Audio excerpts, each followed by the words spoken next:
गुरुदेवो महेश्वरः गुरुः साक्षात् परब्रह्म तस्मै श्रीगुरवे नमः।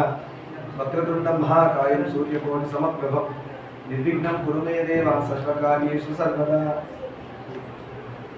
నిన్న రోజున వ్యాస భగవానుడు తనకు కూడా ఒక కొడుకు కుమారుడు కావాలనే ఒక ఆలోచన పడింది మనసులో కదా. దానికోసం ఆయన మేరు నగర ప్రాంతానికి తపస్సు చేయడానికి వెళ్ళాడు. ఏ దేవుని ప్రార్థన చేస్తే నాకు కొడుకు పుడతాడు అనే ఆలోచనతో ఉన్నాడు. ఆ దేవర్షిని చూసి సాత్యవతీయుడు అలా మనసులో ఆలోచిస్తూ ఉండగా అక్కడికి నారద మహర్షి వచ్చాడు. ఎక్కడైతే వేదవ్యాసుడు తలుచుకుంటూ మేరు నగరానికి వెళ్ళి మేరు నగర ప్రాంతానికి వెళ్ళి కొడుకు కోసం తపస్సు చేస్తున్నాడు కదా, కొడుకు కావాలి అని. కానీ ఏ దేవుడికి ప్రార్థన చేస్తే పుత్రుడు లభిస్తాడు. ఇదే మనం దశరథ మహారాజు అక్కడ కూడా మనం రామాయణంలో తెలుసుకున్నాం. కొడుకు సంతానమే లేదు ఆయనకి, అందులో పుత్ర సంతానం కావాలి. దానికోసం ఏం చేశారు? ఫస్ట్ అశ్వమేధ యాగం చేశారు, తర్వాత పుత్రకామేష్టి యాగం రెండు చేశారు. అది చేయించిన వారు ఎవరు?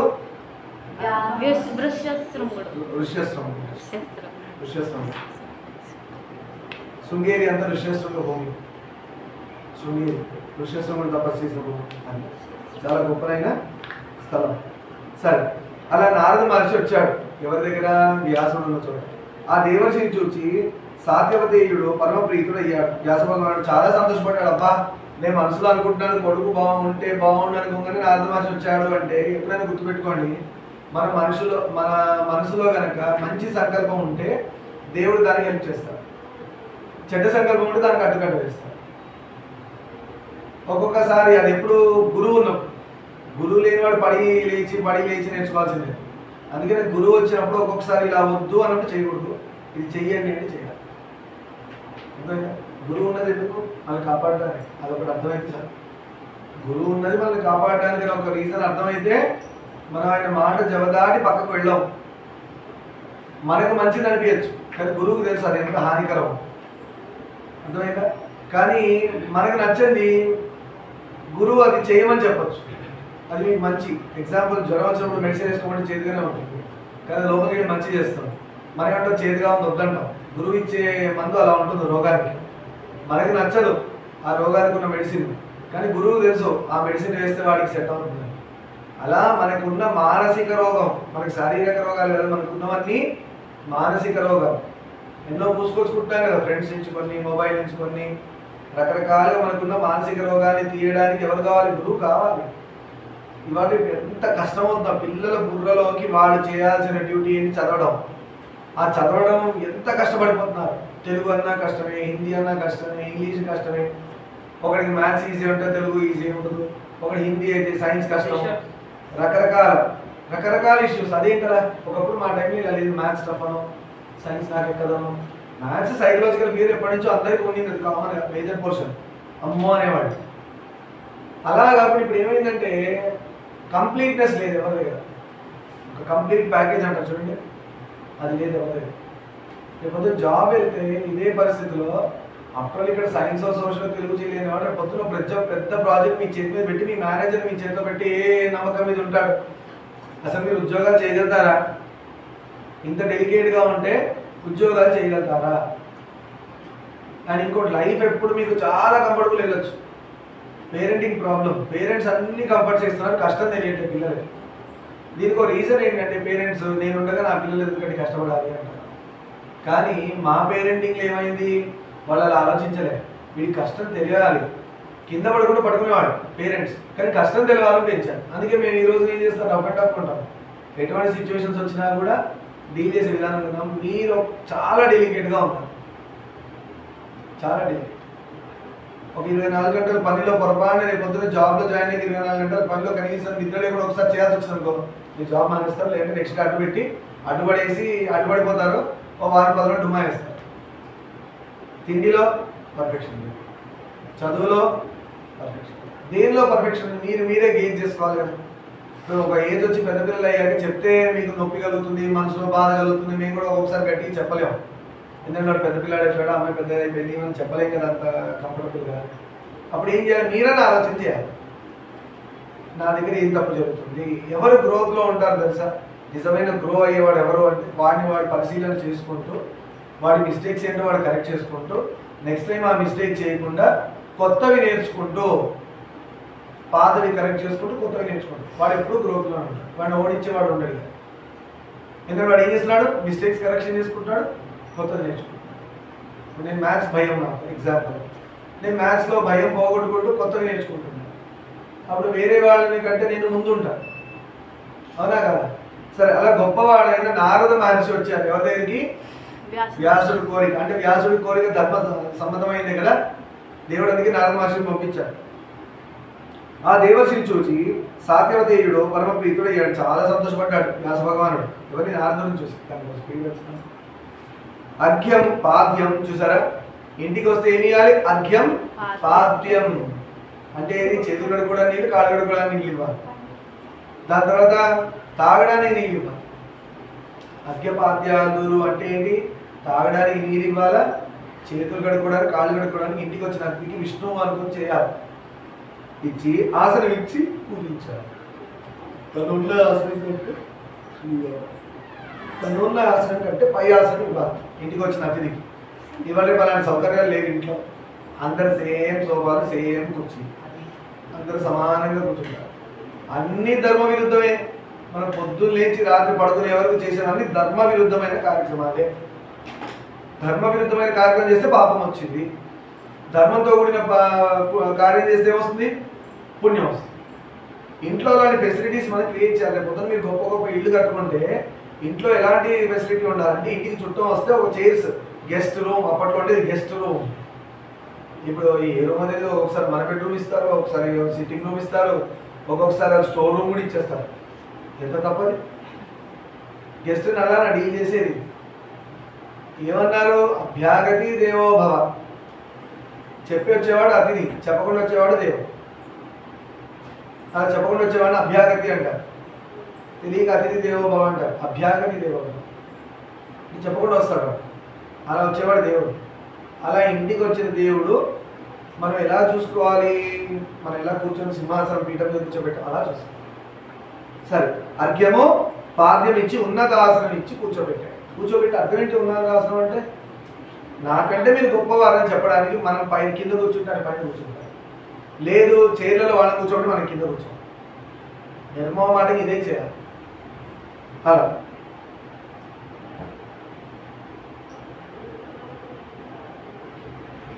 అంతటా నారదుడు బాదరాయణుని చూసి, మునీంద్ర, నీవెందుకో చింతాకులుడవైనట్లు ఉన్నావు, కారణం ఏమిటో చెప్పు అని అడిగాడు. నారద మహర్షికి తెలీదా మనసులో ఏమనుకుంటున్నాడు? వ్యాసుడు మనసులో ఏముందో నారద మహర్షికి తెలుసు. కానీ ఆయన నోటి నుంచి వినాలని గురువు గారు కూడా అప్పుడప్పుడు అలా చేస్తారు, ఆయనకు తెలుసు. కానీ మీ నోటి నుంచి విందామని అడుగుతుంటాడు. ఏమైందిరా అని ఏం తెలియనట్టుగా అడుగుతాడు. చెప్పాల్సిన బాధ్యత మందే కదా. మంచి అయినా చెడైనా గురువు గారికి చెప్పాల్సిన బాధ్యత మంది. ఆయనకు అన్నీ తెలుసు, ఆయన కూడా చెప్పాల్సిన బాధ్యత మంది. మా గురువు గారికి అన్నీ తెలుసు, అయినా కూడా మేము చెప్పాలి. అన్నీ తెలుసు కదా స్వామి మీకు అంటే మన రెస్పాన్సిబిలిటీ పోతుంది పక్కకి. గురువుకి ఇంటిమేట్ చేయాల్సిన రెస్పాన్సిబిలిటీ మనది ఫస్ట్ ధర్మం. గురువుకు తెలుసా లేదా అవి తర్వాత. సరే, ఏంటి కారణం ఏంటి చెప్పు, ఎందుకు నువ్వు మనసులో ఏదో చింతగా ఉన్నట్టుగా, దిగులుగా ఉన్నట్టుగా అనిపిస్తున్నా అన్నాడు. అప్పుడు వ్యాస భగవానుడు అంటున్నాడు, నారద మునీంద్ర, నీకు తెలియనిది ఏమున్నది? పుత్రహీనులకు గతులు ఉండవు కదా, కొడుకు లేని వాడికి ఉత్తమ గతులు ఉండవు కదా అంటున్నాడు. అంటే కొడుకు పుడితే ఒక షార్ట్ కట్, అది అర్థమైందా? కొడుకు పుట్టిన వాడికి ఒక షార్ట్ కట్ ఉంది. ఎస్, కొడుకు పుట్టిన వాడికి ఉత్తమ గతులు దొరికే ఛాన్స్ ఉంది. అదే కొడుకు దొంగోడో, తాగుబోతో, తిరుగుబోతో, ఓకేనా, ఈ డేంజర్ కూడా ఉంది. ఎలా కొడుకుంటే ఉత్తమ గతులు వస్తాయో, ఆ కొడుకు కనుక తాగుబోతు, తిరుగుబోతు, అధర్మపరాయణుడు, మొత్తం అధర్మాలే. వాడు పొద్దున్న లేచి నుంచి భూదేవి మీద ఉమ్ముతాడు, బ్రషింగ్ బయట చేస్తాడు, బయట ఉమ్మేస్తాడు, ఎలా ఉంటుందిరా, బొట్టు పెట్టుకోమంటే పెట్టుకోడు, అన్ని దరిద్రాలు. వాడు మొహం చూస్తేనే దరిద్రంగా ఉంటుంది. అలాంటి వాడు ఎదురొస్తే మన పనులు కూడా అవుతుంది. ఇలా ఉన్నవాడితో ఉత్తమ గతులు వస్తాయా? నరకానికి వెళ్తారు. అండ్ ఇంకోటి, ఆడపిల్లలు కంపల్సరీగా పెళ్లి చేసుకోవాలి. ఇవాళ ఒక ఫ్యాషన్ నేను చేసుకోను అంటారు. చేసుకోకుండా ఇంత సొసైటీలో సేఫ్టీ ఏదమ్మా? అమ్మ నాన్న జీవితాంతం మీరు పోయేవారికి అమ్మ నాన్న అయితే ఉంటారు కదా. చేసుకోవాలని అనకూడదు ఆడపిల్లలు. అది గొప్ప గొప్ప మంచి విషయాల్లో ఆడపిల్లలకి చదువు ఎలా ఇంపార్టెంటో, వాళ్ళ కాళ్ళ మీద నిలబడే ఉద్యోగం ఎంత ఇంపార్టెంటో అంతే ఇంపార్టెంట్ వాళ్ళు పెళ్లి చేసుకొని ఇంకో ఇంటికి వెళ్ళడం. ఇంకో ఫ్యామిలీని ముందుకు తీసుకెళ్ళాలనే బాధ్యత మీ మీద ఉంది. ఆడపిల్ల పెళ్లి చేసుకోకపోతే పనిష్మెంట్ ఏంటి తెలుసా? గరుడ పురాణం ప్రకారం వాళ్ళ తల్లిదండ్రులని చెట్టుకు ఉల్టా వేలాడదీసి, ఆ ఆడపిల్ల తల్లిదండ్రుల్ని చెట్టుకు ఉల్టా వేలాడదీసి స్వెట్ తీసి పలానా ప్లేస్లో ఉన్న స్వెట్ తీసి వాళ్ళ నోట పోస్తారు. ఎవరికి? తల్లిదండ్రులు. ఇప్పుడు అర్థమైందా? మీ వల్ల మీ పేరెంట్స్కి ఎంత ఇబ్బంది అర్థమైందా? పలానా ప్లేస్ అంటే ఇక చెప్తే మీరు ఇంకా ఫీల్ అయిపోతారు. పర్లేదు చెప్పండి అంటే చెప్తారు. వింటారు. ఆర్మ్పిట్స్ చంకలు అంటారు కదా, అక్కడ వచ్చే స్వెట్ తీసి ఒరే ఇలాంటి దురాత్మురాలని కన్నావురా అని చెప్పి పేరెంట్స్కి అంటే చెప్పడం నాకు కూడా బాధ అనిపిస్తుంది. కానీ ఆ ఇంటెన్సిటీ భయానికన్నా కనీసం ధర్మ మార్గంలో వెళ్తారు. ఆడపిల్లందరూ పెళ్లి చేసుకున్నాను అనకూడదు. ఆ తల్లిదండ్రులు అలా పనిష్మెంట్ అనుభవిస్తూనే ఉంటారు. మొత్తం యుగాలు గడిచిపోయి కల్పాంతం అవుతుంది కదా, అప్పుడు మళ్ళీ నరకలోకానికి వెళ్ళి నరకలోకంలో పనికిరాని పనిష్మెంట్ అన్నీ అయిపోయాక మళ్ళీ భూమి మీద పుడతారు. కష్టమైన జీవితం గడుపుతూ భూమి మీద. ఇప్పుడు అర్థమైంది ఆడపిల్లలు ఎంత జాగ్రత్తగా ఉండాలో. ఎలా పడితే అలా పెరిగిపోవడం ఇలా అలా కాదు. హైట్ వచ్చారు వెయిట్ వచ్చారు అది కాదు కావాల్సింది. బుద్ధి బాగా ఉండాలి, జాగ్రత్తగా ఉండాలి, ధర్మ మార్గంగా ఉండాలి. ఒక మగవాడు పడుకోవడానికి కారణం ఆడదంట, ఒక మగవాడు నిల్చోవడానికి కారణం కూడా ఆడదు. ఈ రెండు ఉన్నాయి. అదేంటి ఒక మగవాడు అంత వీకా అంటే లేదు, ఆ మగవాడి ధర్మం అంతా ఆడదాని దగ్గర ఉంటుంది. మగవాడి ఇంటి యజమాని యొక్క ధర్మం ఆడదాని దగ్గర ఉంటుంది, ఆ ఇంటి ఇల్లాల దగ్గర ఉంటుంది. ఆ ఇంటి ఇల్లాలే లక్ష్మిగా వస్తుంది. అంటే ఆయన ఆవిడని ఎంత బాగా చూసుకొని ఆమె ఎంత ధర్మంగా నడిస్తే ఆ ఇల్లు అంత బాగా అభివృద్ధిలోకి వచ్చి ఆ పిల్లలంతా అభివృద్ధిలోకి వస్తారు. అర్థమైందా? ఆ ఇంటి ఇల్లాలే అధర్మంగా అంటే ఇవన్నీ చెప్తే ఏంటంటే గొడవలకు వచ్చేస్తారు. అదొక ప్రాబ్లం. సీతమ్మ చూసి నేర్చుకోవచ్చు, రామాయణంలో సీతమ్మ చూసి నేర్చుకోవచ్చు. ఓకేనా? లేదంటే మన గొప్ప గొప్ప పాతివ్రత్యం గల స్త్రీలు ఉన్నారు. లేదు అంటే మన ఇళ్లలోనే పాత రోజుల్లో ఉన్న మన అమ్మమ్మలు తాతయ్యలు ఆ ఏజ్లో ఉన్న వాళ్ళు గొప్ప గొప్ప స్త్రీలు ఏ విధంగా నడవడక కలిగి ఉన్నారు, వాళ్ళ భర్తను ఎలా అనుసరించారు, ధర్మ మార్గం ఎలా పట్టుకున్నారు, అలాంటి వాళ్ళని చదవాలి చరిత్రలు. ఎందుకు చదవాలి చరిత్రలు? ఆడవాళ్ళు సరిగ్గా ఉంటే ఫ్యామిలీ బెస్ట్గా ఉంటుంది. అదేంటంటే అన్ని ఆడవాళ్ళు అంటారంటే అవును పేరుకి head of the family husband, కానీ ఆయన వెనక శక్తి మొత్తం మీరే కదా. శివుడే శక్తి, అమ్మవారు. శివుడికే శక్తి అమ్మవారు.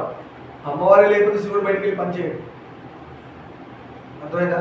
ఓ రాక్షసుని చంపాలి శివుడు పోయి, లేదంటే ఎవరితో టైం అయిపోయింది తీసుకురావాలి. ఆ శక్తి ఎక్కడి నుంచి వచ్చింది?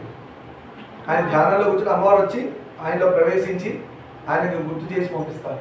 పలానా టైం వచ్చింది వాళ్ళది, మీరు వెళ్తే కదండి ధ్యానం చేస్తూ కూర్చుంటే పనులు అవుతాయా, వెళ్ళిరండి అంటాడు. ఆయన వెళ్ళి వస్తాడా, అయిపోయింది, క్లోజ్. విష్ణుమూర్తి అవునా, స్థితికారకం అంటే ఎవరెవరికి ఏం కావాలి ఏంటి పాపము పుణ్యము కంట్రోలర్. ఆయనకు ఆ శక్తి ఎక్కడి నుంచి వచ్చింది?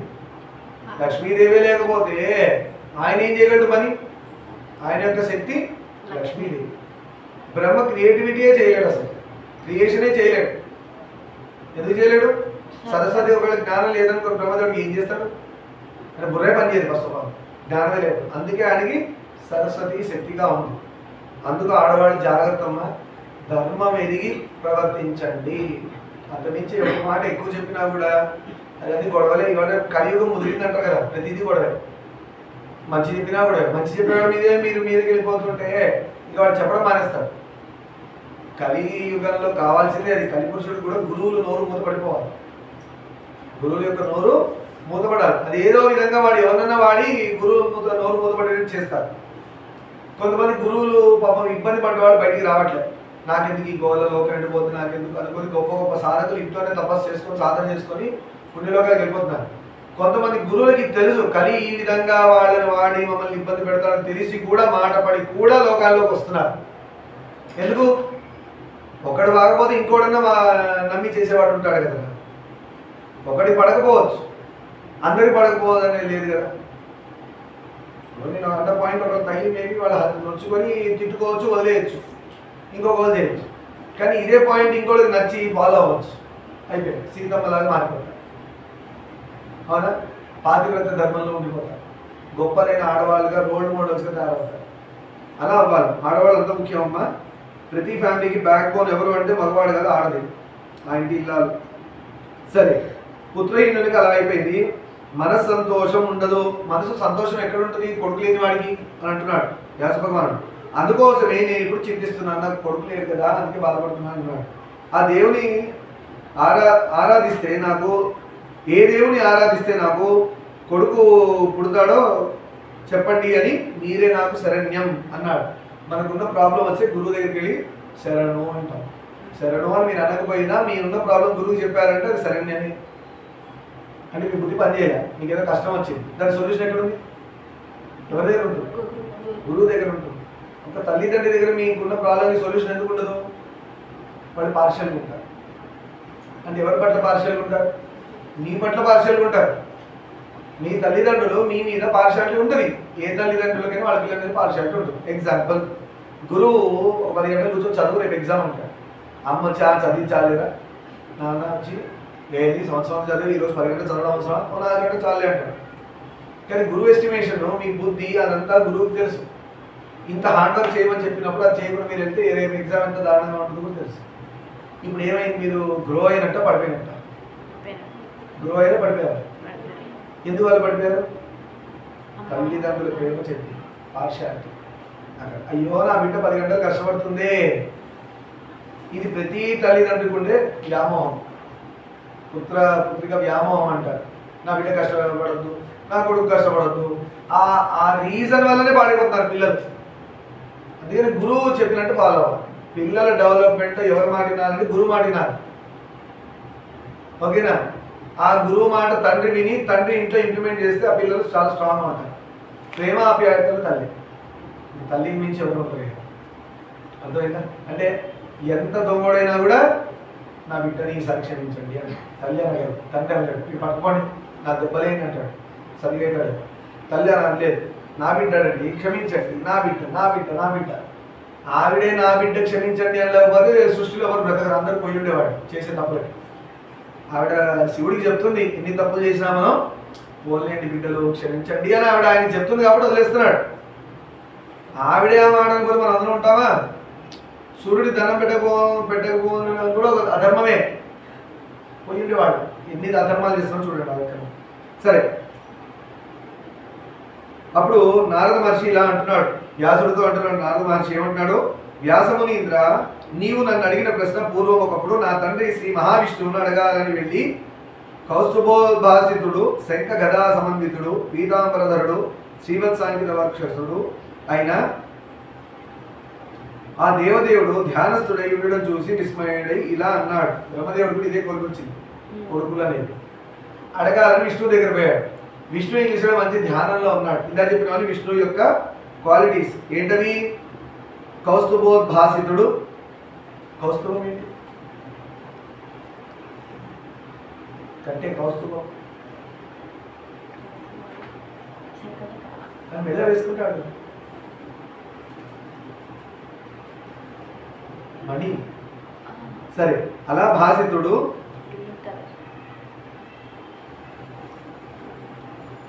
శంఖ గదా సమన్వితుడు, శంఖము గద పట్టుకున్నవాడు, పీతాంబరధరుడు, పట్టుకుంటా కట్టుకుంటాడు మంచిగా పీతాంబరం, శ్రీవత్సాంకిత వక్షుడు అయిన ఆ దేవదేవుడు ధ్యానస్థుడే ఉండడం చూసి విస్మయుడు ఇలా అన్నాడు. ఇప్పుడు బ్రహ్మదేవుడు వెళ్ళి విష్ణువు చూసి అలా విష్ణు భగవాన్ చూసి అడగాలనుకుని ఆయన ధ్యానంలో చూసి ఈయన పాజ్ అయిపోయాడు. అదేంటి, అందరికీ దేవుడు ఈయన కదా, మరి ఈయన ఎవరి గురించి ధ్యానం చేస్తున్నాడు? ఈయనకేం రిక్వైర్మెంట్స్ ఉన్నాయి? నేను ధ్యానం చేసి విష్ణువును తలుచుకుంటా, నాకేమో కోరికలు ఉన్నాయండి. అలా బ్రహ్మదేవుడు విష్ణువుని గురించి తలంపు చేస్తాడు. కళ్ళు మూసుకొని ఓం నమో విష్ణువే నమో ఓం వాసుదేవాయ నమః అలా మంత్రం చదువుతుంటారు. చదివి విష్ణువు గురించి తపస్సు చేస్తాడు బ్రహ్మదేవుడు. చేసి ఏం చేస్తాడు? తన కోరికలు నెరవేర్చుకుంటాడు. కానీ విష్ణువు తపస్సు ఎవరి గురించి చేస్తున్నాడు? ఆయనకి ఏమున్నాయి రిక్వైర్మెంట్స్? ఆయన డౌట్లో వచ్చాడు బ్రహ్మదేవుడు. ప్రభు, నీవిలా ధ్యాన నిమగ్నుడవై ఉండడం ఎందుకు ఇలా నువ్వు ధ్యానంలో ఉన్నావు స్వామి అని అడుగుతున్నాడు బ్రహ్మదేవుడు. ఎవరిని వాయిస్ ఎవరిని అడుగుతున్నాడు బ్రహ్మదేవుడు? నీవు తపస్సు దేనికి చేస్తున్నట్టు? అదేంటి, అందరు నీకు తపస్సు చేస్తుంటే నువ్వు ఎవరి కోసం తపస్సు చేస్తున్నావు? నీకు ఏమున్నాయి రిక్వైర్మెంట్స్ అని అడుగుతున్నాడు. ఇది చాలా విచిత్రంగా ఉంది. బ్రహ్మదేవుడు విచిత్రంగా ఉంది విష్ణువు తపస్సు చేస్తుంటే. నీవు సకల జగన్నాథుడు కదా, అన్ని జీవాలకు నాథుడు నువ్వు. అందరికీ నాథుడే. ఓకేనా? నీకంటే అధికుడు ఎవరున్నారు? విష్ణువు దాటి ఇంకెవరు ఉన్నారా? మన గుడి ఏం చెప్పుకోవాలి, విష్ణువు దాటి ఉన్నారా? అమ్మ ఉందని అనుకున్నాం స్టార్టింగ్లో దేవి పురాణం.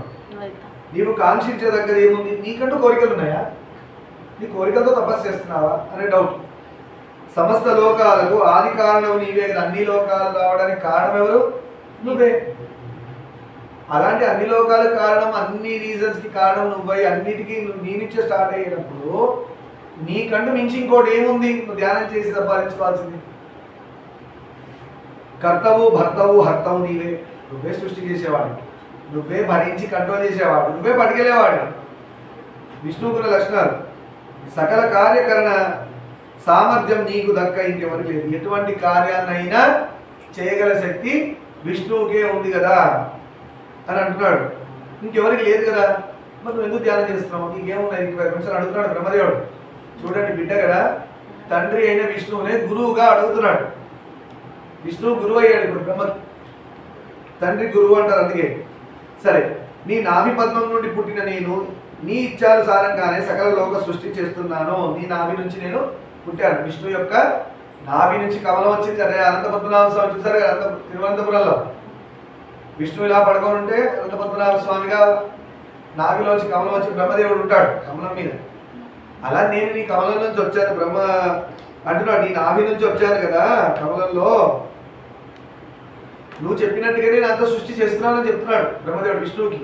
శివుడు లయకార్యం చేస్తున్నాడు. నేను సృష్టి చేస్తున్నాను, మీరు కంట్రోల్ చేస్తున్నారు. మీరు చెప్పినట్టుగా శివుడు లయకార్యం చేస్తున్నాడు అంటే తీసుకెళ్లే పని. నీ ఆజ్ఞానుసారంగానే సూర్యుడు గగన మార్గాన సంచరిస్తున్నాడు. విష్ణువు ఎలా చెప్పాడు అలా సూర్యుడు తిరుగుతున్నాడు గగన మార్గం. మనకు ఒక డౌట్ ఇక్కడ, సూర్యుడు తిరుగుతున్నాడు నిజంగా సైన్స్ ప్రకారం ఏం తిరుగుతున్నాయి? ప్లానెట్స్ తిరుగుతున్నాయి. సైన్స్ ఏమంటుందని సూర్యుడు తిరిగేట అక్కడే ఉందిరా ప్లానెట్స్ తిరుగుతున్నాయి అంటాం, అవునా కదా? ఓకే, కానీ మరి అట్లెట్ట మరి సూర్యుడు తిరుగుతున్నాడని పురాణం తప్ప సూర్యుడు తిరగట్లేదు కదా సైన్స్ ప్రకారం. నిజంగానే సూర్యుడు అక్కడే ఉంటే ఎర్త్ తిరుగుతుంది కదా. సూర్యుడు తిరుగుతుంది కదా, తప్పు కదా? అంటే పురాణం తప్పండి. అలా కాదు వాళ్ళ ఉద్దేశం. సూర్యుడి మీద ఉండి నువ్వు చూస్తే ఎర్త్ తిరుగుతుంది కదా. సూర్యుడి మీద ఉండి చూస్తే నీకు ఏం తిరుగుతుంది? చుట్టూ ఎర్త్ తిరుగుతుంది. అందుకే ప్లానెట్స్ తిరుగుతున్నాయి. అంటే వాళ్ళు ఎక్కడి నుంచి తీసుకున్నారు సైన్స్ వాళ్ళు? సూర్యుడి మీద నుంచి క్యాల్కులేట్ చేశారు. సో ప్లానెట్స్ అన్ని తిరుగుతున్నాయి, సూర్యుడు తిరగట్లేదు అన్నాడు. మనం ఇప్పుడు ఎక్కడ ఉన్నాం? సూర్యుడి మీద ఉన్నాం. మరి ఎర్త్ మీద నుండి చూస్తే ఏం తిరగాలి మరి? ఎంత లాజికల్లీ రైటే కదా, లాజికల్లీ రైటే కదా. సైన్స్ రాంగన్నారు ఒక విధంగా. ఎందుకు అంటే నువ్వు ఉన్న సోర్స్ నుంచి నువ్వు చూడాలి. ఉన్న సోర్స్ నుంచి కదా నువ్వు క్యాల్కులేట్ చేయాలి. మీ ఇంటి నుంచి చంద్రుడు ఎంత దూరం అంటే చంద్రుడి దగ్గర పోయి మీ ఇంటికి క్యాల్కులేట్ చేస్తావు, ఇంటి నుంచి చంద్రుడు క్యాల్కులేట్ చేస్తావు, నుంచి అటు క్యాల్కులేట్ చేస్తావు. కానీ అటు పోయి ఇటు క్యాల్కులేట్ చేసుకుంటూ రావు కదా, అవునా కదా? అలా మనమున్న చోటు నుంచి చూస్తే సూర్యుడు భ్రమిస్తున్నట్టే. ఇంకోటి, సూర్యుడు తిరగట్లేదని ఎలా చెప్పగలను? సైన్సే ఇంకా చెప్పలేదు. సూర్యుడు తిరుగుతున్నాడా లేదని క్యాల్కులేట్ చేయడానికి నా దగ్గర పోవాలి ఫస్ట్. దాని దగ్గర ఎప్పుడు పోతాం? కానీ ఇంకోటి, ఇలాంటివి ఎన్నో ఉన్నాయి. అవి తిరగకుండా ఎలా ఉంటాయి? మన ఎంతే తిరుగుతుంది, అలా ప్రతిదీ తిరుగుతుంది. అలా సన్ కూడా దాని ఆర్బిట్లో తిరుగుతుంది. వీటన్నిటి పట్టుకొని అది కూడా తిరుగుతుంది అనేది ఇంకా ప్రూవ్ చేయలేకపోయారు. నువ్వు దాని మీద తీసుకొని దీన్ని రాదని ఎలా అనగలవు? ఒకందుకు పురాణాలు కరెక్ట్ అని చెప్పడానికి రీజన్ ఏంటంటే సైన్స్ రాకముందే టెలిస్కోపు, మైక్రోస్కోపు, బయోస్కోప్ ఇవన్నీ కనుక్కోకముందే మన వాళ్ళు చెప్పేశారు. అక్కడ ఆ స్టార్ ఉంది, ఇక్కడ ఈ స్టార్ ఉంది, అక్కడ క్యాల్కులేషన్స్ ఎప్పుడో చెప్పారు. అర్థమైందా? అంటే అప్పుడు వాళ్ళకి ఈ దిక్కుమాల ఇన్స్ట్రుమెంట్స్ ఏం లేనప్పుడే తీసేశారు అని చేయాల్సిన వాళ్ళు. దాన్ని బట్టి ఏమర్థం అవుతుంది మనకి? పురాణాలని తీసి ఇప్పటి వాళ్ళు అవును కరెక్ట్ కరెక్ట్ అంటున్నారు. ఇంత సైన్స్ డెవలప్ అయితే అప్పటి పురాణాలు తీసి అవును ఇది ఇక్కడ ఉందంట కదా, అది అక్కడ ఉందంట కదా అని టెలిస్కోప్లో జూమ్ చేసి చూసి కరెక్ట్ అని అంటున్నారు. అప్పుడు వాళ్ళు ఏం లేవే. పంచాంగం ఒక్కటి ఎగ్జాంపుల్ చాలు.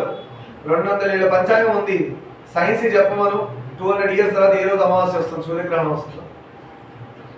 సైన్స్ వాళ్ళని క్యాల్కులేట్ చేసి ఇంత టెక్నాలజీలో బుక్స్ ఏది ముట్టకూడదు, మన పురాణాలు ముట్టకుండా సైన్స్ వాళ్ళు ఏం చేయాలంటే 200 ఇయర్స్ తర్వాత ఏ ఇయర్లో సూర్యగ్రహణం వస్తుంది ఆ 200 ఇయర్స్ దగ్గరలో ఉన్న సూర్యగ్రహణం ఎప్పుడు వస్తుంది చెప్పమను.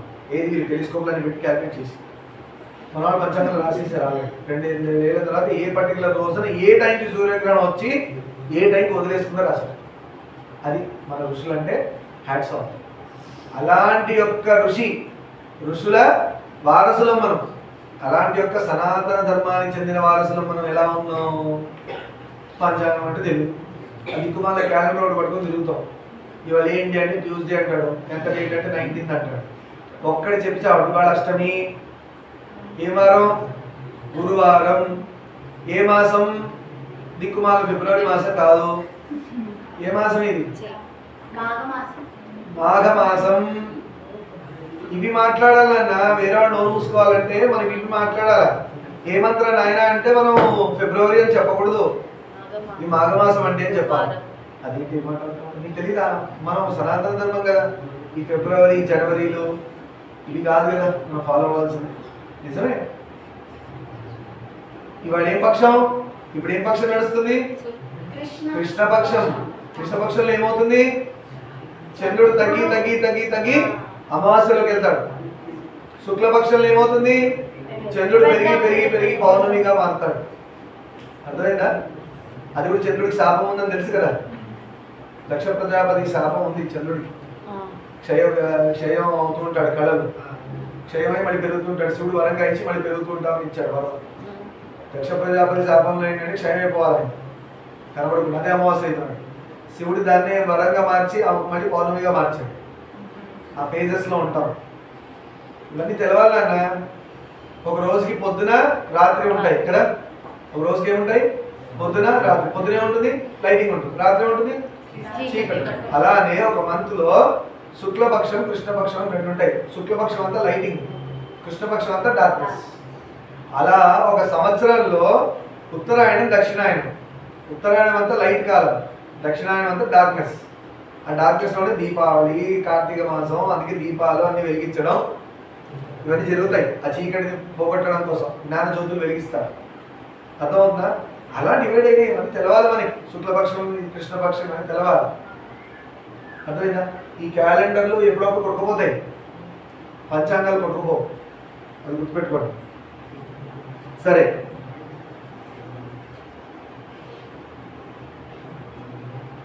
వాయువు చలిస్తున్నాడు. విష్ణుమూర్తి చెప్పినందుకే వాయుదేవుడు కూడా గాలి వీస్తున్నది, అగ్ని జ్వలిస్తున్నది. విచిత్రం చూడండి, పంచభూతాలకి రకరకాల క్వాలిటీస్ ఎప్పుడైనా అబ్జర్వ్ చేయండి జాగ్రత్తగా. గాలి ఏ డైరెక్షన్ అని మూవ్ అవ్వగలదు కదా. వాటర్ గ్లాస్ లో పోస్తే పైకి వెళ్తుందా కిందికి వస్తుందా? వాటర్ ఎందుకు? వాటర్ గ్లాస్ లో పోస్తే పైకి వెళ్తే కిందికి వస్తుందా? ఎందువల్ల? మరి మంట ముట్టిస్తే పైకి ఎందుకు వెళ్తుంది? కిందికి రావాలి, గ్రావిటేషన్ ఉందా? మంట ఎప్పుడో ముట్టిస్తే కిందికి వెళ్ళడం చూసారా? పైకి వెళ్తుంటుందా? మంట వెలిగించండి, స్వాహా అని వేస్తారు, వస్తుంది పైకి, అందుకని కిందికి వెళ్తుంది మంట. మరి గ్రావిటేషన్ పూల్ పనిచేయాలి కదా. మరి అందుకు సైన్స్ నోన్ మూసుకోవాలి, సైన్స్ మాట్లాడకూడదు. అర్థమైందా? అర్థమవుతుందా? Against gravitation pull, against physics or science concepts. అది సనాతన ధర్మం. ఎక్కడైతే సైన్స్ చెప్పడం ఆగిపోతుందో, నోరు మూసుకుంటుందో, సైన్స్ నేనేం చేయలేనంటే చేతులు ఎత్తేస్తుందో, అక్కడ మన ధర్మం స్టార్ట్ అవుతుంది. అక్కడి నుంచి జరిగితే సైన్స్ ఎప్పుడు రీచ్ అవ్వదు. ఇంకా చదువుకొని ఆన్సర్లు రాసుకొని మార్క్స్ తెచ్చుకోవడానికి మనకు వస్తుంది. ఇలాంటి పిచ్చి పిచ్చి ఇన్స్ట్రుమెంట్స్, మొబైల్ లాంటివి, దిక్కుమాల టెలివిజన్ లాంటివి పాడైపోవడానికి కావాల్సినవన్నీ మనం తయారు చేసుకోవచ్చు. సాధారణ పోగొట్టుకొని కదా అవన్నీ వస్తువులు చేసుకోవచ్చు మనం. అంటే సైన్స్ వేస్ట్ అని అంటే లైట్ కనుక్కున్నారు సంతోషం, ఫ్యాన్ కనుక్కున్నారు సంతోషం. ఫ్యాన్ లేకుండా బ్రతకలేము కాదు, విశ్వకర్ర కూడా కనుక్కున్నారు. విశ్వకర్ర ఉంది, అవునా? సూర్యుడు ఉండగా పనిచేసుకున్నారు చాలా మంది ఉన్నారు. అప్పట్లో ఏవో ఇవన్నీ లేకుండా మనుషులు చచ్చిపోలేరు, ఇవన్నీ లేకపోతే బ్రతికారు. ఈ మాట అంటే సైన్స్ వాళ్ళు వీలవుతారు కాబట్టి మనం గొప్ప పని చేశారు. ఫ్యాన్ కనుక్కున్నాం, చాలా గొప్పవాడిగా, ట్యూబ్లైట్ కనుక్కున్నాం, తిక్కుమాల ఫోన్ కనుక్కున్నాం, నాశనం చేసావు జీవితాలని అని చెప్పి ఇవాళ గ్రేట్ అని అనొచ్చు. మనం ఇవాళ గ్రేట్ అనొచ్చు, ఫీల్ అవుతారు కదా. అప్పుడు వాళ్ళకి లేవా? హాయిగా లెటర్స్ ఉండేవి, హాయిగా లెటర్స్ ఉండేవి. ఇప్పుడు అప్పుడు ఏమైందంటే ఎవరైనా చనిపోయారనుకో పాపం, లెటర్ రాసి పంపించేవాడు. వారం రోజులకు 10 రోజులకు ఎప్పుడో చేరేది ఉత్తరం. చేరాక ఆ లెటర్ చూశాక చదువుతూ చదువుతూ చదువుతూ మెల్లగా మైండ్ ప్రిపేర్ అవుతూ ఆ వార్తలు విని అయ్యో అని బాధపడి బయలుదేరి వచ్చేవాడు. అర్థమైందా? అలా ఉండేది. ఇప్పుడు ఏమైంది? లో పోయాడంట, వీడిపోయాడు. వీడిపోయాడు. ఎందుకు పోయాడు? షాక్, ఇన్స్టెంట్ అన్నీ. అలా వాడు పోయాడంటే పోయాడు, వీడు కూడా పోయాడు. అయిపోయింది. ఎందుకు పోయాడంట? అవసరం అంత తొందర? నిజమ్మా. ఒక్కొక్కసారి ఫోన్లు ఇబ్బంది పెడతాయి. మీ ఫ్రెండ్కి మీరు బయటికి వెళ్తున్న విషయం చెప్పలేదు, ఫోన్ దగ్గర ఉంది, ఫోన్ చేశారు. ఆ ఫోన్ వస్తుందని చెప్పి ఎంత బాగుంటుంది కదా. ఇంట్లో అమ్మ చెప్పకుండా ఎక్కడికి వెళ్ళారు, నాన్న చెప్పకుండా ఎక్కడికి వెళ్ళారు, ఫోన్ ఉంటుంది పక్కన, చెప్పి వెళ్ళాలి. అందుకే చెప్పి వెళ్ళాలి. సరే, అగ్ని జ్వలిస్తుంది. ఇప్పుడు అగ్ని ఎలా మూవ్ అవుతుంది? పైకి, వర్షం కిందికి. ఇంకో కాన్సెప్ట్ ఇలా చెప్తా, సైన్స్ చెప్పలేని విషయం. వర్షం పడ్డప్పుడు ఎన్ని నీళ్లు ఉన్నాయి? అవన్నీ మబ్బులోంచి వచ్చాయి, అవునా? ఒక చుక్క పైకి వేస్తే కింద పడిపోయే కాడికి మబ్బని నీళ్లు పడుకుని అలా ఎలా పైన ఉంది, కింద పడిపోలేదు, పడి ముక్కలైపోవాలి కదా మబ్బు. అంత గ్యాలన్స్ ఆఫ్ వాటర్ మబ్బు ఉంది కదా, మబ్బులో హోల్డ్ చేసి పెట్టింది కదా. మబ్బులో నల్ల మబ్బు వస్తుంది కదా, మనకు వాటర్ కనబడుతూ ఉంటుంది క్లియర్గా, నల్ల ప్యాచ్. మబ్బులు పట్టుకోండి, మరి దొరకదు కదా, చేతిలోంచి పారిపోతుంది మబ్బు. మన చేతిలో దొరకని మబ్బు వాటర్ని పట్టుకుందంట, పట్టుకుని వర్షం ఇచ్చిందంట. అదే వర్షం ఒక చోట వదిలేసినట్టు మబ్బు కొట్టుకుపోయారు అందరు జనాలు, క్లౌడ్ బస్ట్ అంటారు. కొట్టుకుపోయారు, మొత్తం చచ్చిపోయారు. దీని బట్టి అర్థమవుతుంది మీకు. ఎన్నో గ్రేట్ కాన్సెప్ట్స్ మనిషికి అందట్లేదు. మబ్బు హోల్డ్ చేసింది, మనం హోల్డ్ చేయలేము. మబ్బు హోల్డ్ చేసిన వాటర్ మనం హోల్డ్ చేయలేకపోతున్నాం, కొట్టుకుపోతున్నాం దానిలో. పోనీ మబ్బు కంటే నేను గొప్ప అనుకుని దాన్ని పట్టుకుందాం అంటే దొరకట్లేదు. అది హోల్డ్ చేసిన వాటర్ మనం హోల్డ్ చేయలేకపోతున్నాం. అంటే మనకు దొరకట్లే అంటే మనం స్ట్రాంగ్ అని కదా.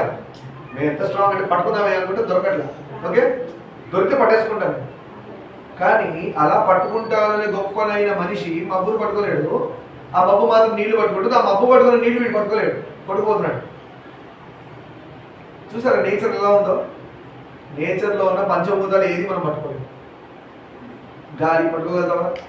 నీళ్ళు పట్టుకోగలుగుతావా? గ్లాస్ నీళ్ళు అన్నట్లేదు. మబ్బు నుంచి నీళ్లు పడితే అప్పుడు పట్టుకోండి, క్లౌడ్ బస్ట్ పట్టుకుంటారా? కొన్ని సముద్రాలు తీసుకొచ్చి ఇంట్లో పెట్టుకుంటారా? అవుతాయా? నీళ్ళు పట్టుకోలేరు. ఇంకేమైనా అగ్ని పెట్టుకోగలుగుతామా మనం? ఎక్కడ పెట్టుకున్నా కూడా కాదు, అగ్ని అవ్వదు. ఆకాశం పట్టుకుంటారా? భూమిని పెట్టుకోగలుగుతారా? భూమి మీద ఏం చేస్తున్నావు అంటే పిచ్చి గీతలు గీసి నాదంటున్నావు.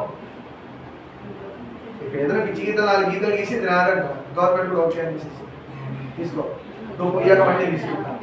గవర్నమెంట్ ఏం చేస్తుంది? నువ్వు పోయాక నేను తీసుకుంటా, అంతే కదా. అన్నీ అప్పుడు దానాలు చేసిన వాళ్ళందరూ పోయారు, ఎవడో క్లెయిమ్ చేయట్లే, ఎవడో వేసి 10 వేస్తాడు, అయిపోయింది. ఏమైంది? నాది అన్నోడు వెళ్ళిపోయాడు, ఇంకోటి అయ్యింది. అందుకని భూమికి ఎంతోమంది భర్తలు. ఎలా? రాజులు ఎంతోమంది మారుతుంటారు కదా, అది కూడా ఉంది. అది అమ్మవారు పెట్టిన శాపం భూమికి. ఎప్పుడు సుబ్రహ్మణ్యుడు పుట్టినప్పుడు మనం చెప్పానే, భూమి ధరించింది సుబ్రహ్మణ్యుడిని, నీకు ఎంతో మంది హస్బెండ్స్ ఉంటారు. అలా భూమికి ఒక రాజు చనిపోతుంది, ఇంకో రాజు వస్తాడు. రాజు ఎప్పుడు కూడా భూమి యొక్క హస్బెండ్ అని చెప్తారు.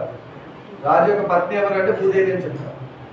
అలాంటి అవమానంతో ఎప్పుడు నువ్వు కుమిలిపోతూ ఉండాలని అమ్మవారి శాపం పార్వతీదేవి సుబ్రహ్మణ్యుడి టైంలో. సరే, కర్తవు భర్తవు హర్తవు నీవే సకల కార్యకారణాలు. సరే, ఇవన్నీ చెప్తున్నాం. వాయు చలించదు, అగ్ని జ్వలించదు, పర్జన్యుడు వర్షిస్తున్నాడు. నువ్వు చెప్పినట్టుగా వర్షం ఎక్కడ పడాలని అక్కడ వర్షం పడుతుంది. ఏది? విష్ణు శాసనం. అదే కదా మన కృష్ణుడు గోవర్ధన పర్వతం గురించి తెలుసుకున్నాం. కృష్ణుడు ఇంద్రుడికి ఎందుకు పూజ చేస్తున్నాడు? గోవర్ధనుడికి చేయాలి, పర్వతానికి చేయాలి. భూనత్రయంలో నీకంటే పరముడైన దేవుడు ఎవరున్నారు? మొత్తం యూనివర్స్ లో నీ అంత గొప్ప దేవుడికి ఎవరైనా ఉన్నారా? విష్ణువు మించిన వాడు లేడని చెప్తున్నాడు బ్రహ్మదేవుడు. ఈ స్థితిలో నీవు ఎవరిని గురించి తపస్సు చేస్తున్నావు? నాకు తెలియకుండా ఉంది. స్వామి, నువ్వే అందరికంటే గొప్ప. వినని వాళ్ళు నోరನ್ನು మూసుకుంటే వినేవాళ్ళే డిస్టర్బెన్స్ ఉన్నారు. ఆ రూమ్లో వేస్తుంటే ఏం చేస్తారు నాకు తెలుసు. అందుకనే మీకు నచ్చకపోయినా కళ్ళు మూసుకొని చోళాలు పడేయండి. పొరపాటుగా రామశబ్దం అంటే రేపు పొద్దున దిక్కుమాలని దరిద్రమాలని ఇబ్బంది పెట్టకుండా రామశబ్దం కావాలి. అందుకోసం బలవంతం కూర్చోబెట్టారు కొంతమంది. ఈ స్థితిలో నీవు ఎవరి గురించి తపమాచరిస్తున్నావో నాకు తెలియకుండా ఉంది, నా సంశయం తీర్చండి అని ప్రార్థించాడు. ఇప్పుడు బ్రహ్మదేవుడు విష్ణువుని అడిగాడు. కమలభవుడు జిజ్ఞాసాపూర్వకంగా పలికిన పలుకులు విని శ్రీహరి ఇలా అన్నాడు, చెప్తున్నాడు బ్రహ్మదేవుడికి. విష్ణువు ఏమంటున్నాడు చూడండి, కుమారా విను, జాగ్రత్త వినండి మీరు కూడా. విష్ణు మనందరికి చెప్తున్నాడు, నీవు నేను ఈశ్వరుడు సృష్టి స్థితి సంహారాలకు కారకులమని అందరూ భావిస్తారు. మనం అందరం అనుకుంటాం కదా, సృష్టి ఎవరు చేస్తారు? సృష్టి బాయ్స్. సృష్టి ఎవరు చేస్తారో? క్రియేటివిటీ, క్రియేషన్ ఎవరైనా చేసేది? బ్రహ్మ. కంట్రోలర్ ఎవరు? విష్ణు. తీసుకెళ్ళిపోయేవాడు ఎవరు? ఈ 3 పనులు మనము ముగ్గురం చేస్తాం అంటే విష్ణు ఇస్తున్నాడు ఎక్స్ప్లెనేషన్ ఎవరికి? బ్రహ్మదేవుడికి. బ్రహ్మదేవుడు అడిగాడు కదా క్వశ్చన్. కారణం అందరూ భావిస్తారు కానీ వాస్తవం కాదు, అది నిజం కాదు అంటున్నాడు విష్ణు. ఏది నిజం కాదు? బ్రహ్మ సృష్టి చేయడం నిజం కాదా? విష్ణువు కంట్రోల్ చేయడం నిజం కాదా? శివుడు తీసుకెళ్ళడం నిజం కాదా? నిజమే కదా. కానీ మరి విష్ణు ఎందుకు అన్నాడు ఇది నిజం కాదు అని? చూద్దాం ఏమైందో. మనలను సృజించిన పరాశక్తి ఒకటి ఉంది. ఈ ముగ్గురిని సృష్టించింది ఎవరు? పరాశక్తి అమ్మవారు. లలితా త్రిపుర సుందరీ దేవి ఈ ముగ్గురిని సృష్టించింది. అంటే ఈ ముగ్గురిని ఈ పనులు చేయమని ఎవరు చెప్పినట్టు? ఇప్పుడు అమ్మవారు చెప్పారు. అమ్మవారు బ్రహ్మదేవుడిని సృష్టి చేయి, విష్ణువుకి కంట్రోల్ చేయి, శివుడికి తీసుకెళ్ళమనే బాధ్యతలు అప్పగించింది పరాశక్తి దేవి అమ్మవారు. లోకాలను సృజించడానికి రజశక్తిగా, భరించడానికి సప్తశక్తిగా, సంహరించడానికి తమశక్తిగా నిన్ను నన్ను పరమశివుని ఆ జగదంబికే నియమించింది. సృజించడానికి వెళ్ళొస్తావా? ఏమి వెళ్ళాలా ఎవరు? సరే, రజశక్తి అంటే ఎవరు? బ్రహ్మదేవుడు. రజోగుణం, పుట్టించే శక్తి రజశక్తి అని. భరించడానికి కావాల్సిన సత్వశక్తి, భరించడానికంటే మనం చేసే పనులన్నింటి భరించడానికి, భూమి భారం భరించడానికి విష్ణు సత్వశక్తి. అలానే తమశక్తి సంహరించడానికి శివుడు. ఈ ముగ్గురుగా ఉండమని అమ్మవారు చెప్పారు. ఆ మహాశక్తికి వినా నీవు సృజించలేవు. ఒకవేళ అమ్మవారే గనక నీ పవర్ తీసేసినందుకు నువ్వు సృష్టి చేయలేవు అని బ్రహ్మదేవుడు చెప్పాడు. నేను కంట్రోల్ చేయలేను, శివుడు పట్టుకెళ్ళలేదు. ఎవరు నువ్వు అంటే? అమ్మవారు పరాశక్తి. ఆ మహాశక్తి వినా నీవు సృజించలేవు అంటే ఆ శక్తి అనేది మీలో లేకపోతే మీరు ఎలా చేస్తారు ఈ పనులు అని అర్థం. ఆ మహాశక్తి మీలో లేకపోతే మీరు చేయలేరుగా. అది మనం అందరం ఆ దేవి వశవర్తులం. మనం అందరం ఎవరి యొక్క వశవర్తులం అంటే ఇలా చేతులు కట్టుకొని ఎవరి దగ్గర ఉండాలా? అమ్మవారి దగ్గర ఉండాల్సి వస్తాం. అమ్మవారి భక్తి ఎవరు? మరి ఇక్కడ శివుడు అర్థమైందా? ఆయన సదాశివుడు, ఈయన శివుడు. పట్టుకెళ్ళే పొజిషన్లో ఉన్న శివుడు శివుడే. ఆ శివుడు తక్కువైనడు కాదు, ఈ శివుడే ఆ శివుడు. ఈ శివుడే సదాశివుడు. సదాశివుడు అంటే శివుడు యొక్క పెళ్లి జరిగినప్పుడు వాళ్ళ తాత ఎవరయ్యా అంటే శివుడు అంటారు, వాళ్ళ నాన్న ఎవరయ్యా అంటే శివుడే, కొడుకంటే కూడా శివుడే అంటారు, మళ్ళీ ముత్తాతలు ఎవరంటే శివుడే. అర్థమైందా? రాముడి కన్నా దశరథ మహారాజు అలా చెప్పచ్చు. విష్ణువుకి చెప్పడం కష్టం. మళ్ళీ ఇలా శివుడికి చెప్పుడు ప్రవర చెప్పిన ప్రవర అంటారు. ప్రవర అంటే తాత ముత్తాతలు గుర్తు చేసుకుంటారు. శివుడు యొక్క తాత సదాశివ అదే చెప్తుంటారు. ఇప్పుడు అది కళ్యాణాలకు వెళ్తే ఆ సంకల్పం వినాలి. ప్రవర చెప్తున్నా అని చెప్తారు, ఎంత బాగా వినాలో. రాముడికి ప్రవర చెప్తే చాలా మంది ఉన్నారు రాజుల ముందు, 64 ఎంతమంది ఉన్నారు, 42 అన్ని చెప్పాలి. ప్రాక్టీస్ చేస్తున్నాను, నేను కూడా నేర్చుకున్నాను. సరే, దానికి తార్కాణంగా నేను నా విషయమే చెప్తున్నాను. ఇప్పుడు చెప్తున్నాను అమ్మవారు ఒకటి ఉంది మన ముగ్గురు పైన అనే దానికి ఒక ఎగ్జాంపుల్ విష్ణుమూర్తి చెప్తున్నాడు. ఇది జాగ్రత్తగా వినండి, ఇది చాలా మందికి తెలియదు. నేను స్వతంత్రుడిని కాదు, నేను కూడా అమ్మవారు చెప్పినట్టు చేస్తున్నాను, నా ఇష్టం నేను చేయడం లేదు అంటే ధ్యానం చేస్తున్నాను అంటే ఎవరు చేస్తున్నారు? నేను ఇప్పుడు కేవలం ఆ జగదంబిక ఆజ్ఞావర్తిని అమ్మవారు ఎలా చెప్తారో నేను నడుచుకుంటున్నాను చెప్తున్నాడు విష్ణుమూర్తి. ఆమె ఆదేశానుసారమే నేను శేషశయ్యపై నిద్రిస్తాను. అమ్మవారు పడుకోమంటేనే నేను ఆదిశేషుడి పైన నిద్రపోతున్నానని చెప్తున్నాడు విష్ణుమూర్తి. తపమాచరిస్తూ ఉంటాను, తపస్సు చేసుకోవడానికి అమ్మవారు టైం ఇస్తే చేసుకోవాలి, పని చెప్తే పని చేయాలి. ఇది బ్రహ్మ విష్ణు మహేశ్వరుడి పరిస్థితి. అంటే పని ఉన్నారు ఇంకో బాస్ అప్పుడప్పుడు రమాదేవితో విహరిస్తూ ఉంటాను, అప్పుడప్పుడు నేను లక్ష్మీదేవితో కలిసి తిరుగుతూ ఉంటాను. అలా ఒక్కొక్కప్పుడు భయంకర సంగ్రామంలో రంగంలో రాక్షసోన్మూలనం చేస్తూ ఉంటారు, రాక్షసులు చంపుతుంటారు భయంకరమైన సంహారంలో. ఇప్పుడు అమ్మవారు చెప్తున్నారు, రే పిల్లలు ఇబ్బంది పెడతారా పోండి అనగానే విష్ణు బయలుదేరతాడు, శివుడు బయలుదేరతాడు నేను సంహారించడం కోసం. సరే, పద్మసంభవ నీకు తెలియదా? ఇప్పుడు ఇంకో మాట అంటాడు. పద్మసంభవ అంటే బ్రహ్మదేవుడు అంటాడు విష్ణుమూర్తి, పద్మం నుంచి బయటకు వచ్చినవాడు సంభవ, నీకు తెలియదా? ఏం తెలియదా చెప్తున్నాడు చూడండి. నా కర్ణ కమలం నుండి పుట్టి కర్ణమలం నుండి పుట్టిన మదగర్వితులైన మధుకైటభులో విష్ణు యొక్క చెవి మలం. ఏముంటుంది చెవిలో మలం? దాని ఏమంటారు? వ్యాక్స్. చెవిలో వ్యాక్స్ ఉందా? విష్ణుమూర్తి యొక్క ఆ వ్యాక్స్ లోంచి పుట్టిన వాళ్ళు ఉన్నారు రాక్షసులు. వాళ్ళు ఏమంటారు? మధుకైటభులు అంటారు. మధుకైటభులు ఇద్దరు రాక్షసులు. వాళ్ళు చాలా పవర్ఫుల్. ఎందుకంటే ఎక్కడికి పుట్టారు? విష్ణు యొక్క వ్యాక్స్ చెవిలో ఉన్న దాని గులిమెంటారా దానిలోంచి పుట్టిన. చూడండి, అదేంటి అలా కూడా పుడతారా? మనకు డౌట్. జీవరాశులు 4 రకాలు ఉన్నాయి. అండజములు అంటారు. అండజములు అంటే గుడ్డు పగలు కొట్టుకొని బయటకు వచ్చేది. శ్వేతజములు చెమటలోంచి పుట్టేవి. చెమటలోంచి అంటే ఈ వ్యాక్స్ లోంచి వచ్చేవి కూడా అలాంటివి శ్వేతజములు అంటారు. పేలు ఇవన్నీ ఎలా పుట్టినాయి? ఉద్భుజములు అంటే భూమిలోంచి చీల్చుకొని వచ్చేవి. జరాజములు మావి నుంచి అంటే మనం మెమరీస్. ఈ 4 టైప్స్ ఉన్నాయి. అండజములు, ఉద్భుజములు, శ్వేతజములు, జరాజములు. ఈ వీళ్ళు మధుకైటభులు ఎలా వచ్చారు? స్వేదజములు. ఇయర్ వ్యాక్స్ కూడా స్వేదం సంబంధించింది. మలినం ఎక్స్క్రీట్ అవుతుంది కదా. అలా 5000 సంవత్సరాలు సముద్రంలో ఏకదాడిగా బాహుయుద్ధం చేసి ఆ మహాశక్తి అనుగ్రహం చేత జయశ్రీని మరించిన సంగతి. ఏమైంది? ఆ మధుకైటభులతో 5000 సంవత్సరాలు యుద్ధం చేశాడు విష్ణుమూర్తి సముద్రంలో. వాళ్ళకి అయ్యాకనే అమ్మవారు లక్ష్మీదేవి దొరికింది ఆయనకి సముద్రంలో. అమ్మవారిని పెళ్లి చేసుకున్నాడు. ఆ మహాదేవి శక్తి తెలిసి ఉండని నీవు నన్ను ఎందుకు ఇలా ప్రశ్నించడం? ఆ మహాదేవి శక్తి నీకు కూడా తెలుసు కదా, మరి నన్ను ఎందుకు అడిగావు ఇలా అని విష్ణుమూర్తి బ్రహ్మదేవుడికి చెప్తున్నాడు. నేను పరతంత్రుని కాకపోతే లక్ష్మీ సాంగత్యం కోల్పోయి మీన కచ్చప వరాహాది తిర్యోగ్యవనులలో జనించి నానా బాధలు పడతానా? నేను ఏ అవతారాలు ఎత్తాను? టార్టాయిస్ ఒకటి, వరాహం ఒకటి, ఫిష్ ఒకటి, కూర్మ మధ్య టార్టాయిస్. ఇన్ని అవతారాలు ఎందుకు ఎత్తుతానైనా? నేను ఎందుకు ఈ అవతారాలు ఎత్తాల్సి వచ్చింది? ఒక్కొక్క రాక్షసు సమానం. ఆ ఆర్డర్ ఎవరు వేశారు? అమ్మవారు వేశారు. అంటే నాకు నేను పోయిపోయి అలాంటి జన్మలు ఎత్తుతానా? నాకు ఎవరో చెప్పారు కాబట్టి నేను చేయాల్సి వస్తుంది. అంటే నేను వాళ్ళకి బద్ధుడిని, కర్తవ్యత బద్ధుడు. అంటే అమ్మవారు చెప్పారు కాబట్టి ఇది చేస్తున్నాను. హంసతూలికా కల్పం వదిలి గరుడాసనస్థుడునై యుద్ధాలు చేస్తూ కష్టాలు కొని తెచ్చుకుంటానా? హాయిగా హంసల పాము మీద పడుకున్న వాడిని పోయి గరుడు మీద పోయి యుద్ధాలు చేస్తానా? నేను గరుడ పక్షి మీద కూర్చొని పోయి అంటే ఎవరో ఆర్డర్ వేస్తున్నారు విష్ణుమూర్తికి ఈ పని చేయండి అని. ఆ శక్తియే ఆది పరాశక్తి అమ్మవారు. పూర్వం ఒకప్పుడు వింటినారి హఠాత్తుగా సడలి, చూడండి వింటినారి ఇలా కడుతున్నప్పుడు ఆ వింటినారి ఊడిపోయి అది బ్లేడ్లా ఉంటుంది తీగ. వింటినారి బాణాలు వేసే ధనస్సుకి వైరులా ఉంటుంది, అది చాలా షార్ప్ ఉంటుంది. అది ఊడి విష్ణుమూర్తి తలగా ఇదే విష్ణుమూర్తి తలగా దిగిపోయింది. ఆ వింటినారి చుట్టేయడం చూడండి. అదే పూర్వం ఒకప్పుడు వింటినారి హఠాత్తుగా సడలి అది ఊడిపోయింది. తగలడంతో నా తల ఎగిరిపోయింది, విష్ణుమూర్తి తల ఎగిరిపోయింది.